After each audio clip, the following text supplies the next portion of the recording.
ভারতের প্রেসক্রিপশনে, ভারতের আজ্ঞাবহ হয়ে গুম, খুন, হত্যা, নির্যাতন, অগণিত লোকের নামে ষড়যন্ত্রমূলক গাইবি মামলা নামে খ্যাত সেই মামলা দিয়ে অন্যায়ভাবে আটকিয়ে রেখেছে এবং তারা কিন্তু এটা করে নিতে পারে যে আজীবন আওয়ামী লীগ ক্ষমতায় থাকবে।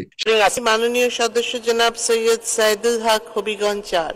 আসসালামু আলাইকুম দর্শক, সংসদে দাঁড়িয়ে ব্যারিস্টার সুমন কি বক্তব্য দিয়েছে, প্রিয় দর্শক শ্রোতা, বক্তব্যটি আপনাদের সাথে শেয়ার করব এবং কি আওয়ামী লীগ ক্ষমতায় টিকতে পারবে না যদি বিএনপি নেতাকর্মীদেরকে ছেড়ে দেয়, যার কারণেই বিএনপি নেতাদের ছেড়ে দিচ্ছে না। কথাটি বলেছেন বিএনপির একজন নেতাকর্মী। এবং কি প্রিয় দর্শক শ্রোতা, একটি লাইভ টক শোতে আলোচনা হয়েছে আওয়ামী লীগের ব্যাপার নিয়ে, যে আজীবনের জন্য আওয়ামী লীগ ক্ষমতায় টিকে থাকতে চায়। মূলত আজকে 3টি ভিডিও নিয়ে আপনাদের সম্মুখে হাজির হওয়া, এক এক করে ভিডিওগুলো দেখাবো। তো সবাইকে বলবো সম্পূর্ণ নিউজটি না টেনে দেখবেন, যেহেতু ভিডিওটি বেশি লম্বা হবে না। চলুন সর্বপ্রথম আগে দেখে আসি সেই লাইভ টক শোটি, যেখানে একজন নেতাকর্মী বলতেছে আওয়ামী লীগ আজীবন ক্ষমতায় থাকতে চায়। চলুন সেই ভিডিওটি দেখে আসি। এবং তারা কিন্তু এটা করে নিতে পারে যে আজীবন আওয়ামী লীগ ক্ষমতায় থাকবে। সেই সরকারকে তারা স্থায়ী করতে চায় বাকশালীদের কায়দায় এবং অলিখিত বাকশালীদের কাছে। এটা জনগণ বুঝে গেছে। নাম এখন জনগণ, আমি আসতেছি, জনগণ নিয়ে যে বিএনপি এবং আওয়ামী লীগ খেলাধুলা করে এটা জনগণ এখন বুঝতে পারে। আমি ওটাতে পরে আসতেছি। সর্বপ্রথম বলতে চাই যে রিপন ভাই প্রাসাদ ষড়যন্ত্রের কথা মনে করিয়ে দিলেন, ঐতিহাসিক। এখন ওনারা প্রাসাদ ষড়যন্ত্র করেন না, ওনারা ভবন ষড়যন্ত্র করেন। একই ভবনে বসে সকল দলকে নির্দেশ দিয়ে, সকলকে নির্বাচনে নাকে খত দিয়ে, আমরা সবাই এক, আমরা ডান হাত বাম হাত, এই ধরনের এক ষড়যন্ত্র চলছে। একসময় এই ভবনটিও তাদের নামে লিখে নেওয়ার হুমকি দেওয়া হয়েছিল এই জনগণকে, যে আমরা গণভবনকে লিখে নিব, যখন খালেদা জিয়া ক্যান্টনমেন্টের বাড়ি ছাড়ছিলেন না। চিন্তা করেন, এরকম একজন স্বৈরতান্ত্রিক মনোভাব নিয়ে যারা কথা বলে, তারা আবার উপদেশ দিচ্ছেন যে রাজনৈতিক ভুলের জন্য খেসারত দিতেই হয়। হ্যাঁ, বাকশাল করে যে ভুল করেছিলেন, বাকশাল করে যে আপনার নেতাকে হত্যা করেছেন, আপনার যে এবার গণতন্ত্রকে হত্যা করেছেন, এর খেসারত দিয়ে আপনাদেরকে ক্ষমা চাওয়া উচিত নয় কি? তো আপনারা ষড়যন্ত্র করলে ওটা হয়ে যায় সহি, আর অন্যদের ভালো কাজগুলো আপনারা দেখেন না। আছে জনগণের কথা। আজকে যে প্রশ্নগুলো করা হলো, 5-6টা প্রশ্ন, প্রত্যেকটা প্রশ্ন রিপন ভাইয়ের দলকে করা হলো। ওনারা এখন বলেন কি জানেন? বলেন এই দর্শক শ্রোতারা নাকি সব ভাড়াটে বিএনপি। কি আশ্চর্য কথা! রিপন ভাই একটু আগে বলে গেছেন যে, আগে বলেছিলেন যে বিএনপি দাবি আদায় করে নিতে পারেন নাই। আপনি বলেন, একটা স্বাধীন দেশের দাবি আদায়ের প্রশ্ন আসবে কেন? একটা স্বাধীন দেশের স্বাধীন সরকার তো স্বাধীনভাবে একটা সুষ্ঠু নির্বাচন দিবে। এটা স্বৈরাচারী মনোভাবের প্রকাশ। আমি যে আগে বলেছিলাম আইয়ুব শাহী বা ইয়াহিয়া এবং টিকা খানের মতো শাসন করেন, তাই উনি প্রমাণ দিলেন। উনি আরো একটা উদাহরণ দিলেন সুন্দর সুন্দর, যে হাঁসের দ্বারা মুরগির বাচ্চা বানালে ওটা পানিতেই যায়, আর ডামি প্রার্থী দিয়ে ডামি নির্বাচন করলে সহি হয়ে যায়। এটাও ডামি সরকার এবং আপনারা ডামি নেতা। আপনাদেরকে চোর বলা হয়েছিল, যে একমাত্র আমি ছাড়া সবাই চোর, আপনারা কেউ প্রতিবাদ করেন নাই। বঙ্গবন্ধু বলছে আমার চারিপাশে চোর, কেউ প্রতিবাদ করেন নাই। চোরের একটি দল, তারা ভোট চুরি করেছে, ভোট ডাকাতি করেছে, এবার জনগণকে প্রতারিত করে করেছে। আপনি দেখেন যে আমি যেটা বলতে চাই, রিপন ভাই বললেন জনগণ বিএনপির পক্ষে নাই। কি ব্যারোমিটার ওনার কাছে আছে? প্রশ্নগুলো তো বিএনপি কে করে নাই। রাস্তায় নেমে তো বিএনপি যে দাবি করছে সেই দাবি আদায়ের জন্য স্বাধীন দেশের রাজনীতি কেন রাস্তায় হবে?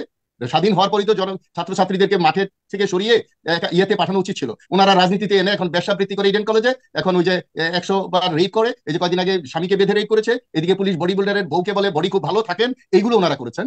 তো সুতরাং ওনাদের রাজনীতি যে খুব ভালো ইতিহাস, এটা তো প্রমাণ নাই। ওনারা করে কি জানেন? ওনারা বিএনপির দোষ ধরতে থাকে। যখনই মানুষ দেখবেন যে হিতাহিত জ্ঞান হারিয়ে ফেলে, নিজেরা অন্যায় করে, তখন অন্যের দোষ। একটা দুটা বাচ্চা ঝগড়া লাগছে, যদি আপনি জিজ্ঞেস করেন তুমি তাকে মারলা কেন, সে কিন্তু না মারলে বলে ও আমাকে আগে মেরেছে। আওয়ামী লীগের অবস্থাটা হয়েছে সেই ব্যাপার। আপনি দেখেন বিএনপির রাজনীতিতে ভুল করেছে, ক্ষমা চাওয়া উচিত উনি বলেছেন। বিএনপি নিয়ে ওনাদের মাথা ঘামানো এত কি প্রয়োজন? আপনি দেখেন যে উনি বললেন যে বিএনপির সাথে জনগণ নাই, বিএনপি এবং আওয়ামী লীগের যে ঝগড়া, যে বিদ্বেষের রাজনীতি, এখান থেকে জনগণ কিন্তু এখন বেরিয়ে আসতে চায়। কিন্তু এর সহযোগী যারা তৃণমূল, বিএনপি বা জাতীয় পার্টি এবং বিএনএম, তাদের জন্য এই জিনিসটা কিন্তু ফয়সালা হচ্ছে না। মানুষ এখন পরিষ্কার বুঝতে পারছে যে এই দুইটি দল দ্বারা বাংলাদেশের গণতন্ত্র মুক্ত হবে না, বাংলাদেশের স্বাধীনতা সমুন্নত থাকবে না। আপনি দেখেন আওয়ামী লীগ বিএনপিকে সব দোষারোপ করছে, আবার বিএনপি আওয়ামী লীগকে সব দোষারোপ করছে। এই দুই দোষারোপ যোগ দিলে বাংলাদেশের ইতিহাস একটা নেগেটিভ ইতিহাস পরিণত হয়। সুতরাং বাংলাদেশের মানুষ এখন এই সরকারি দলকে বিশ্বাস করে না, এটাই তারা বুঝতে পারে না। আর ওরা অন্যকে দেয়, হেদায়ত করে যে আপনারা এই করেন সেই করেন। ওই একটা কথা আছে না, চালুন বলে সুইকে যে তোমার পিছনে ছিদ্র। সুতরাং আওয়ামী লীগের এখন উচিত তাদের নিজেদের শুদ্ধিকরণ করা। আপনি বলেন একটা সুষ্ঠু নির্বাচনের মধ্য দিয়ে যদি একটা সরকার গঠন হয়, তারা নির্বাচন সুষ্ঠু হয়েছে তা নিয়ে কেন কাজ করবে? তারা তো সরকার নিয়ে কাজ করতে পারছে না। তারা নির্বাচনের পর মুহূর্তে আগামী, বললাম না, যতদিন ক্ষমতায় থাকে বলতে হবে নির্বাচন সহি হয়েছে, নির্বাচন সহি হয়েছে, নির্বাচন সহি হয়েছে, কারণ যেহেতু এটা সহি হয় নাই। তবে আমি শেষ কথা এটাই বলবো যে জনগণকে প্রতারিত করে কোন সরকার পৃথিবীতে স্বৈরাচারিত্বের মধ্যে টিকে থাকেনি। জনগণ প্রধানমন্ত্রী। প্রিয় দর্শক শ্রোতা, ভিডিওটি দেখলেন এবং তাদের কথাগুলো শুনলেন। আশা করি আপনাদের মূল্যবান মতামত ভিডিওর কমেন্ট বক্সে জানাতে ভুলবেন না। তো দ্বিতীয় নম্বর ভিডিও ফুটেজ আপনাদের সাথে শেয়ার করব, সেটি হলো বিএনপি নেতাকর্মীরা আটক হয়েছে, সেটা আমরা সকলে জানি। প্রায় 25,000 নেতাকর্মী, টপ লেভেলের নেতাকর্মী সহ ছোটোখাটো সকল নেতাকর্মী গ্রেপ্তার হয়েছে। তো আরও একজন নেতাকর্মী বাহির থেকে কঠিন হুঙ্কার দিয়েছে যে বিএনপির নেতাকর্মীদের মুক্তি দিলে সরকার টিকতে পারবে না বলেই মুক্তি দিচ্ছে না, আরও অনেক কথাই বলেছে।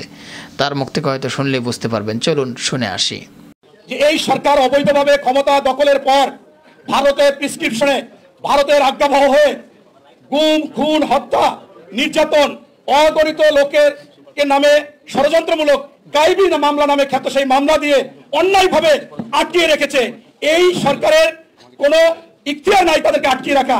আজকে এই স্বৈরাচার ফ্যাসিস্ট ডাবল স্ট্যান্ডার্ড বাকশালী সরকার এখানে তা শুধুমাত্র আমাদের ক্ষমতায় থাকার জন্য তারা এই অন্যায়ভাবে আটকিয়ে রেখেছে। আপনারা জানেন 28শে অক্টোবর যে আমাদের ষড়যন্ত্রমূলক একটা মিথ্যা মামলা দিয়েছে, সেখানে আগে টিভি হারুন সাহেব এবং যে পুলিশ কমিশনার ছিল হাবিব সাহেব, তারা কিন্তু আগের দিন বলেছিল যে বিএনপি আমরা চেক করেছি, তারা অহিংস, কোনো শৃঙ্খলাবদ্ধ আছে, তো এখানে সুষ্ঠুভাবে সমাবেশ হবে, এখানে তাদের কাছে কোনো কিছু নেই। অথচ জামাতের কাছে থাকার কথা সেটা তারা বলেছে। পরবর্তী দিন দেখা গেল যে সেই শান্তিপূর্ণ সমাবেশের উপর পরিকল্পিতভাবে শুধুমাত্র নির্বাচনে নেওয়ার জন্য এইখানে তারা সেই ঘটনা ঘটিয়ে পুলিশকে হত্যা করলো। আপনি দেখেন সেখানে তো আরো পুলিশ ছিল, এই একজন পুলিশ যখন হত্যা হয় কেন তাকে সেখানে বাধা দিল না? অতএব এটা পরিকল্পিতভাবে এই ঘটনাগুলো ঘটিয়েছে এবং সরকার ঘটিয়েছে। এটা প্রমাণিত হচ্ছে কখন? যখন ডক্টর রাজ্জাক সাহেব স্পষ্টভাবে জানালো যে আমরা এই ফখরুল সাহেবকে বলেছিলাম এক রাত্রে 22,000 লোককে মুক্তি দেব, আপনারা নির্বাচনে আসেন। এরপর যখন আওয়ামী লীগের 2 একজন সমালোচনা করা শুরু করলো, তখন তিনি পরের দিন আবারও সাংবাদিকদেরকে বলল যে আমি আওয়ামী লীগের পক্ষ থেকে, আমি প্রেসিডিয়াম সদস্য, আমি বলছি এটা সত্য যে যদি নির্বাচনে আসতো আমরা 22,000 লোককে ছেড়ে দিতাম। তার মানে হচ্ছে সামাজিক মাধ্যমে আপনি অন্যজন লেখে যে এই কোড সেই কোড সবকিছু শেখ হাসিনার পেডিকোড, কথাটা উড়িয়ে দেওয়া যায় না কেন? তাহলে আইন শৃঙ্খলা বাহিনী যদি গ্রেপ্তার করে থাকে তাদেরকে অন্যরা কিভাবে এক রাত্রে ছেড়ে দিবে? এবং সেটা কিন্তু হয়েছে। কিরকম?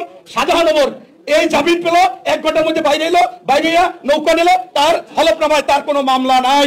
অর্থাৎ এই সরকার আইন মানে না, আদালত মানে না, বিচার মানে না, নিয়ম কানুন মানে না, শুধুমাত্র ভারতের আজ্ঞাবহ হয়ে, ভারতের পাঁচটা গোলাম হয়ে সে ক্ষমতা আছে। ইতিমধ্যে আপনারা দেখেছেন যে এই পররাষ্ট্রমন্ত্রী ভারতে গিয়ে সেখান থেকে এসে বলেছে যে ভারতের সাথে আমরা বলেছি কাঁধে কাঁধ রেখে আমরা এগিয়ে যাব, কাজ করব।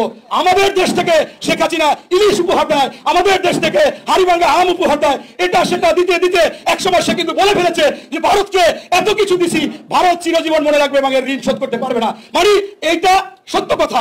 আর আমরা সেই কাঁধে কিনে আসি, আমার বিজিবি বর্ডার গার্ডের লাশ নিয়ে আসি, আমি কাটে করে আমি নিয়ে আসি আমার ভাইদের লাশ। সেদিনও ছাগলনাইয়া থেকে 23 জন নিয়ে গেছে ভারত, কোনো কথা নাই। বার্মা প্রসঙ্গে যখন প্রশ্ন আসে ওনারা বলে যে ভারতের সাথে আলোচনা করে আমরা এটা সমাধান দিব।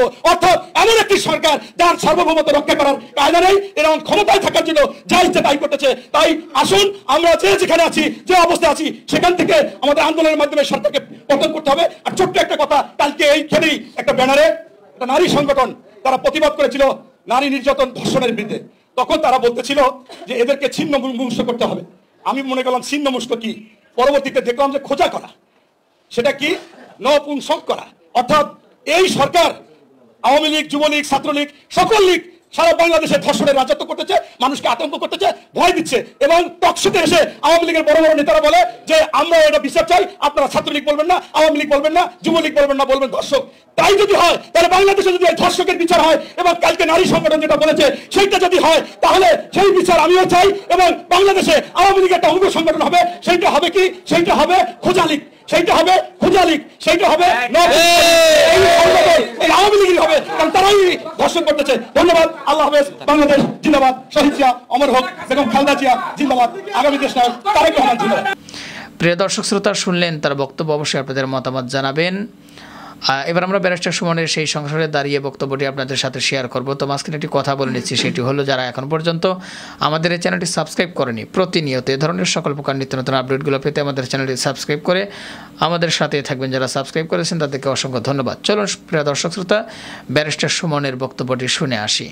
মাননীয় সদস্য জনাব সৈয়দ সাইদুল হক হবিগঞ্জ 4 একটি সম্পর্ক প্রশ্ন করুন। ধন্যবাদ মাননীয় স্পিকার।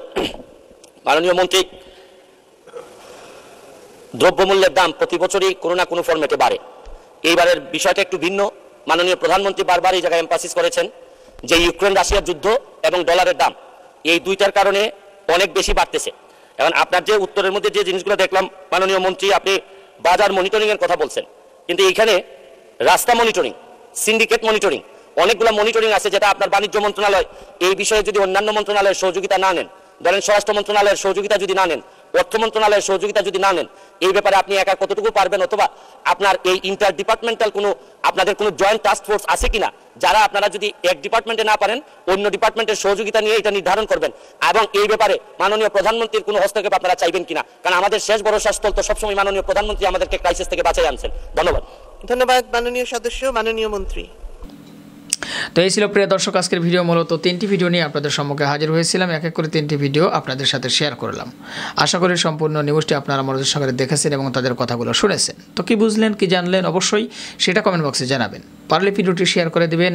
আর আমাদের চ্যানেলে এখন পর্যন্ত যারা সাবস্ক্রাইব করেননি, প্রতিনিয়ত সকল প্রকার নিত্য নতুন আপডেটগুলো পেতে আমাদের চ্যানেলটি সাবস্ক্রাইব করে আমাদের সাথে থাকবেন। যারা সাবস্ক্রাইব করেছেন তাদেরকে অসংখ্য ধন্যবাদ জানিয়ে আজকের মতো এখানেই বিদায় নিচ্ছে। আবারও দেখা হবে, কথা হবে নতুন কোনো টপিকে, নতুন কোনো ভিডিও নিয়ে। ভালো থাকবেন সবাই। আল্লাহ হাফেজ।